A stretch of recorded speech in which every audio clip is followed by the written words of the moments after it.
Sir नमस्कार। नमस्कार मनीष जी, दर्शकों को भी नमस्कार। सर ये माना जा रहा है कि संसद जो नया संसद अपना बन के तैयार हुआ है, उसमें जो पहला सत्र होगा अभी, उस सत्र में यूसीसी लागू हो जाएगा, यूसीसी पेश कर दिया जाएगा। उससे पहले ये माहौल बनाया जाने लगा। सरकार का वायदा है मोदी सरकार का कि वो कॉमन सिविल कोड लाएगी।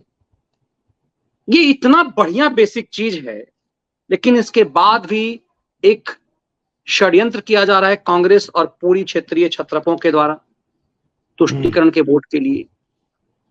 ये षड्यंत्र क्या है? क्यों हर उस चीज में अड़ंगा लगाया जा रहा है और इन्हें लगता है कि जो कुछ भी कर लेंगे, यदि राज्यसभा से भी पास हो जाएगा तो अपना सुप्रीम कोर्ट तो है ही। जिस तरह से सीए में लग गया, जिस तरह से किसान बिल में लग गया, ये तमाम चीजें फेल हो जाती है। आप देखिए कि ये किसान आंदोलन भी फ्रॉड साबित हो गया।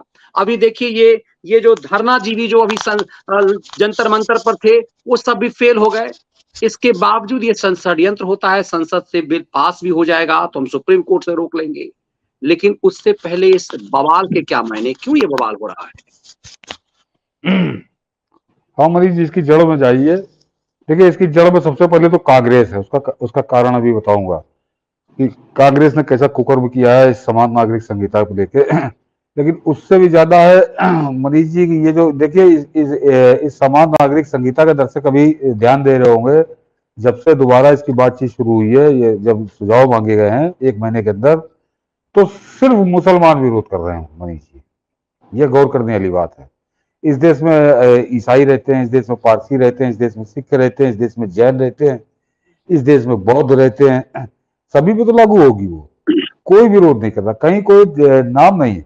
इनके आग लग गई जब से। सारे चैनलों पे मूल्य आके बैठ रहे हैं, अखबारों में मूल्यों के बयान छप रहे हैं, धमकी भरी बयानबाजी कर रहे हैं, ये कर देंगे, वो कर देंगे, फलाना पक्का, दुनिया भर की बातें। तो दरअसल मनीष जी ये अपने आप को नग्न कर रहे हैं, ये बेनकाब कर रहे हैं। उस झूठ की धज्जियां उड़ा रहे हैं, जो झूठ कांग्रेस ने इस देश के सामने परोसा और इस देश को 70 साल तक पिलाया। और कांग्रेस उस मानसिकता, उस जहरीली मानसिकता, उस घिनौनी सोच के सामने समर्पण कर गई, बिल्कुल लेट गई। और उसने अपने उस समर्पण को एक पर्दा डालने के लिए उसने इस देश को एक झूठ पिलाया। गंगा जमनी संस्कृति और मिली जुली तहजीब, दुनिया भर की नौटंकी इस तरह की हुई। जबकि मनीष जी ये समान नागरिक संहिता ने जो अभी दिखाया है, जो सामने आया है सीन उभर के, ये नया नहीं है। इनके मनीष जी, इनके डीएनए में ही, इनकी सोच में, इनकी जो मानसिकता है उसमें समानता, सामंजस्य, सहिष्णुता इनके डीएनए में ही नहीं है। इनके अंदर एक अहंकार भरा कि सबसे अलग, सबसे ऊपर, सर्वश्रेष्ठ होने का जो नशा इन पे सवार है। वो जो डकैत आए थे हिंदुस्तान में 1500 साल पहले, उन्होंने जो यहाँ पर अत्याचार किए, ये उस नशे में धुत कि हम सबसे अलग हैं, सबसे ऊपर है, सबसे सर्वश्रेष्ठ हैं। और अभी इसका मनीष जी दर्शकों से कहूंगा कि आज जरा बड़े ध्यान सुने कि मैं इनका उदाहरण, हिंदुस्तान में यहाँ पे अपने आप को अल्पसंख्यक होने का ढिंढोरा पीटते हैं। ये जहां पाकिस्तान है वहां तो सब इनका एक छत्र राज्य है, इस्लामी राष्ट्र है वो, रियासत मदीना वहां बन रही थी। वहां का भी आपको ऐसे उदाहरण दूंगा कि आप दंग रह जाएंगे कि इनके डीएनए में ही नहीं है ये कि समानता और सामंजस्य बनाकर लोगों से मिलजुल कर रहना एक सहिष्णुता के साथ। यहाँ पे बड़ा असहिष्णुता का गीत बता रहे थे, बड़ा जहर फैला रहे थे, ये कितने असहिष्णु हैं और किस कदर इनके अंदर अलगाव की भावना पनपती है, कितनी जहरीली है वो। ये अभी आपको पाकिस्तान के उदाहरण से बताऊंगा। यहाँ पर मनीष जी ये समझ लीजिए कि मैंने क्यों कहा कि इसकी दोषी, इसकी पापी, इसकी अपराधी इस आज की जो स्थिति है वो सिर्फ कांग्रेस है मनीष जी, केवल कांग्रेस। एक बात कभी बताई नहीं जाती, खैराती भी इसका जिक्र नहीं कर रहा समान नागरिक संहिता का। मनीष जी, जब अंग्रेजों का शासन था इस देश में तो अंग्रेजों ने कुछ अधिनियम बनाए थे, सब पर्सनल लॉ बनाए थे, लेकिन उसमें हिंदुओं का नहीं था। उसमें मनीष जी बड़े रोचक है कि भारतीय ईसाई विवाह अधिनियम 1872, भारतीय काजी अधिनियम 1880, शरीयत अधिनियम 1937, मुस्लिम विवाह अधिनियम 1939 और पारसी विवाह अधिनियम 1936। ये सारे अधिनियम अंग्रेजों ने बनाए थे। लेकिन आपको ताजुब होगा कि अंग्रेजों ने कोई अधिनियम हिंदू या सिख इनके किसी के नाम से नहीं बनाया था। क्यों? और सबसे खास बात यह है कि एक अधिनियम है जो कांग्रेस ने बनाया, तो वो पाप को बिल्कुल उस पर मोहर लगाता कि इन्होंने मनीष जी 1986 में मुस्लिम विवाह तलाक से संबंधित कार्य को लेकर अधिनियम बनाया, तो वो था जब शाहबानों के लिए इन्होंने सुप्रीम कोर्ट के फैसले को पलटा था। ये इन्होंने कोई बड़ी समानता के लिए नहीं बनाया था, इन्होंने वो तुम सबसे अलग हो, सबसे ऊपर हो, सर्वश्रेष्ठ हो, उस खाई को और गहरा किया था, इनके नशे को और जहरीला बनाने के लिए वो 1986 में एक अधिनियम बना था। अन्यथा कांग्रेस ने कोई अधिनियम ही नहीं बनाया इनके लिए। लेकिन कांग्रेस को जैसे ही सत्ता मिली मनीष जी, तो हिंदुओं को उन्होंने तुरंत ठोका। हिंदू विवाह अधिनियम 1955, हिंदू उत्तराधिकार अधिनियम 1956, हिंदू अप्राप्यता और संरक्षकता अधिनियम 1956, हिंदू दत्तक तथा भरण पोषण अधिनियम 1956, हिंदुओं पे इन्होंने एक साथ 5-4 बना दिए, हिंदू कोड बिल नाम देके इन्होंने दुनिया भर के अधिनियम ठोक दिए, लेकिन और किसी को इन्होंने नहीं छुआ। वो जो अंग्रेज बना गए थे उसी पर ये पलते रहे। तो ये कांग्रेस इसकी मानने का सबसे बड़ी दोषी, सबसे बड़ी पापी और सबसे बड़ी अपराधी, इस देश में असमानता की खाई को खूब गहरा करने के लिए, खूब जहरीला करने की दोषी, अपराधी, पापी अगर कोई है तो वो कांग्रेस है, और आज भी उसका वही रुख है। तो ये और दर्शक और जान रहे बड़ा डॉक्टर BR अम्बेडकर की बात करते हैं, तो जरा संविधान सभा की जो कार्रवाई है उसको पढ़ लीजिए, सबको इंटरनेट पे अब उपलब्ध है, बड़ी आसानी से मिल जाएगी कि वो कट्टर समर्थक थे, प्रबल समर्थक थे इस समान नागरिक संहिता, जिसके लिए आज हम 2023 में लड़ रहे हैं। उन्होंने मनीष जी संविधान सभा की भाषण में कहा कि ये देश के लिए बहुत जरूरी है। अभी इसको आप अगर कोई सामंजस्य बनाने की बात है तो इसको अभी आप स्वैच्छिक कर दीजिए, लेकिन ये देश के लिए बहुत जरूरी चीज है, समान नागरिक संहिता के सबके लिए एक कानून हो, यूनिफॉर्म सिविल कोड। तो ये लेकिन तो ये इन्होंने अम्बेडकर के गाना गाते हैं, लेकिन अम्बेडकर ने ये कहा था ये बात ये नहीं करते। ये जितने मौलाना आते हैं हम तो संविधान और डॉक्टर अम्बेडकर के संविधान को विश्वास करते हैं, तो भी डॉक्टर अम्बेडकर की इस बात को क्यों विश्वास करते हो? अम्बेडकर और संविधान की बातें करता है, सबसे जहरीला जो है। हाँ, तो इनको कोई याद क्यों नहीं दिलाता? ये कम से कम जिन खैरातियों के चैनल पर बैठ के ये जहर उगलते हैं, तो इनसे पूछे कि क्या कटमुल्ले कहें कि अम्बेडकर गलत थे या अम्बेडकर की राय गलत थी, अम्बेडकर ने जो कुछ कहा था गलत था।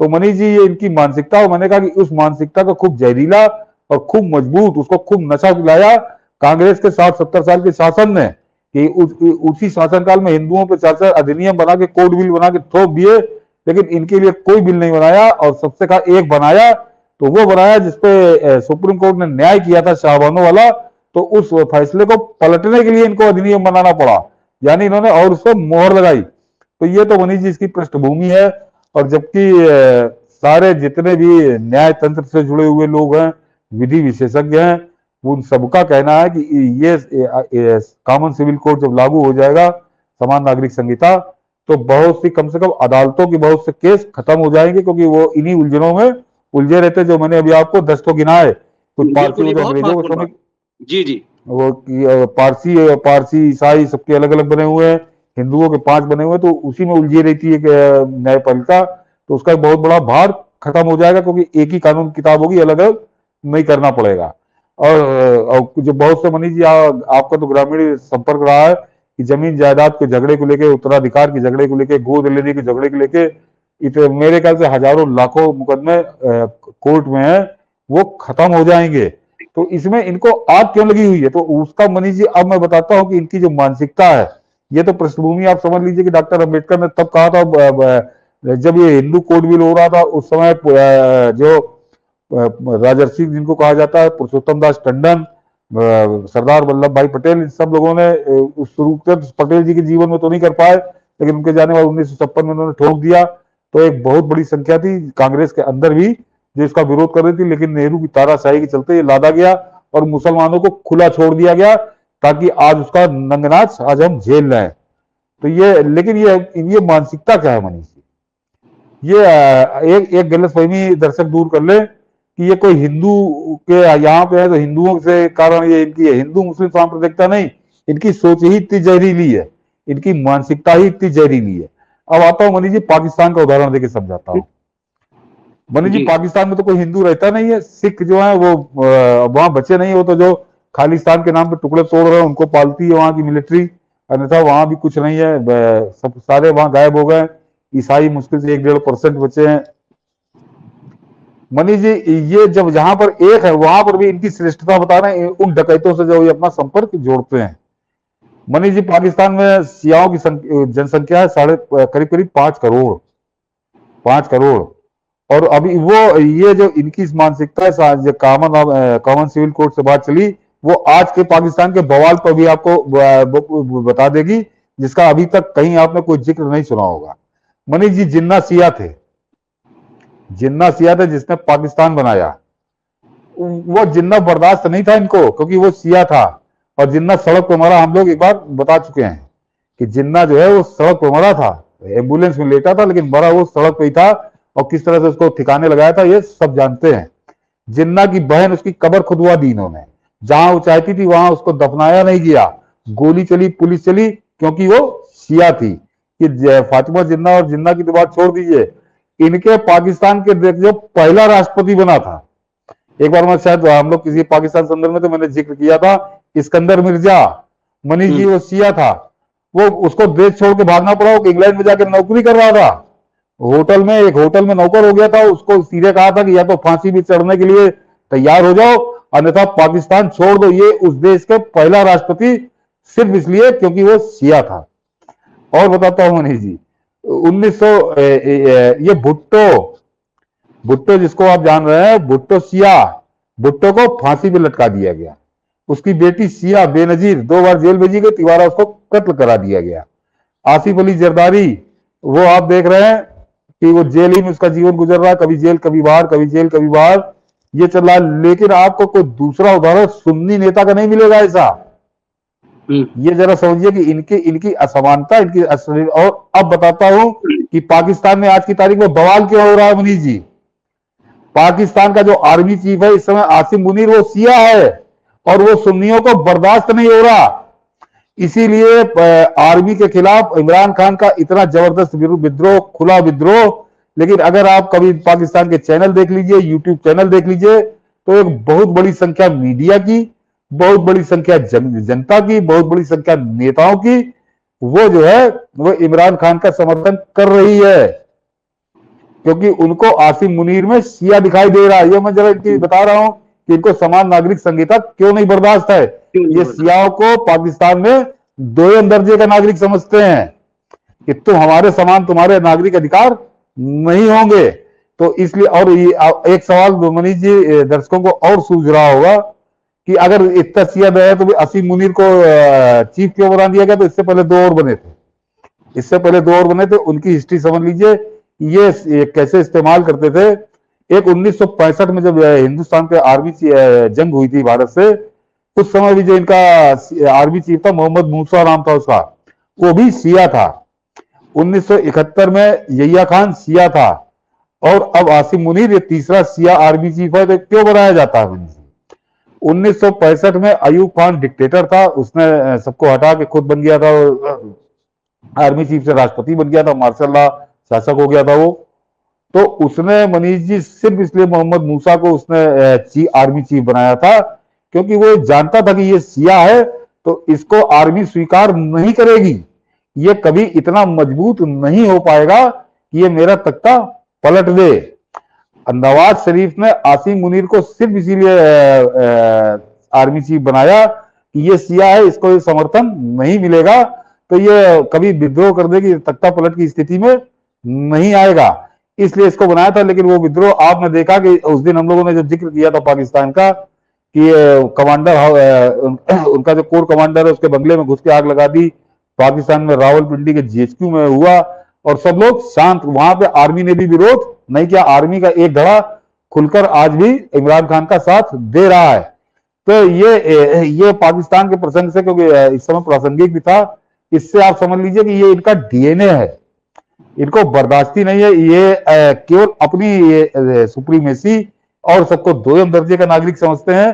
तो इनको ऐसा कोई भी कानून किसी धरती पे बर्दाश्त ही नहीं है कि सब लोग समान, सबके अधिकार समान, सबके नागरिक अधिकार समान। और आप हिंदू, मैंने पाकिस्तान का आपको शिया वाला जो उदाहरण देके बताया मनीष जी, इसके अलावा आप हिंदुस्तान में देख लीजिए, नहीं सर, मुस्लिम पाकिस्तान पे पर्सनल। आप आ रहे हैं तो एक चीज छूट रहा है। जो हाँ पाकिस्तान मजहब के आधार पे बना, पाकिस्तान पूर्वी और पश्चिमी पाकिस्तान था।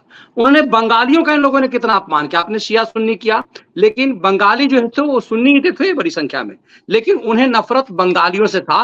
वो मानते ही नहीं थे उन्हें मुसलमान, क्योंकि उन्हें लगता है ये सब कन्वर्टेड थे। तो देखिए कि जब एक बंगाली बहुमत के साथ चुना गया, प्रधानमंत्री बनना था, तो उसे प्रधानमंत्री नहीं बनने दिया गया।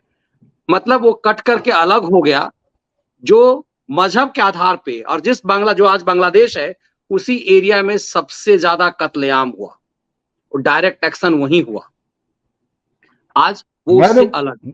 यदि ये तेरा मेरा रिश्ता क्या है, इससे जो आप कहना चाह रहे हैं मैं वहीं आ रहा हूं कि इनको समानता से मतलब ही नहीं है। और इसीलिए वो पसमानदा समाज से जो आते हैं, फैयाज फैजी, वो अक्सर इस बात को कहते हैं कि ये सिर्फ एक सेलेक्टेड जो लोग हैं, जो गुंडे जो वहां से आए थे, जो अपने आप को उसका वंशज समझते हैं, जो कहते हैं कि हमने इतने 100 साल, और ये यहाँ के जो कन्वर्टेड हैं, जो पसमानदा हैं, उनके अंदर भी ये जहर डाले हुए हैं। यही कारण है कि पत्थर उन पसमानदाओं से चलवाएंगे और अय्यासी ये ओवैसी करेगा, ये जो क्या नाम है, आरफा खानम जैसे लोग करेंगे, और वही एजेंडा चलाएंगे इस यूसीसी के खिलाफ। नहीं मनीष जी, वो बांग्लादेश तो एक अलग चैप्टर हो जाता है उस पर। इससे पहले जरा इनके कर्म बता दूं कि मैंने बताया ना कि जितने वहां पे नेता कत्ल किए गए, भगाए गए, वो सब शिया थे। इस्कंदर मिर्जा से लेकर भुट्टो और बेनजीर का कत्ल हुआ, बाकी को सुन्नी नेता वहां मारा नहीं गया। और जो एक केवल पाकिस्तान के इतिहास में केवल एक जनरल फौजी ऐसा है जिसको पाकिस्तान छोड़कर भागना पड़ा आर्मी के सत्ता होने के बावजूद, वो जनरल मुशर्रफ। वो कभी मुहाजिर था मनीष जी, वो भी बराबर नहीं, उसको भी बराबर बर्दाश्त नहीं था उन पंजाबी मुसलमानों को। ये तो मुहाजिर है, दिल्ली का पैदा हुआ, दिल्ली से इसके बाप दादे आए थे, तो ये कैसे आर्मी जी।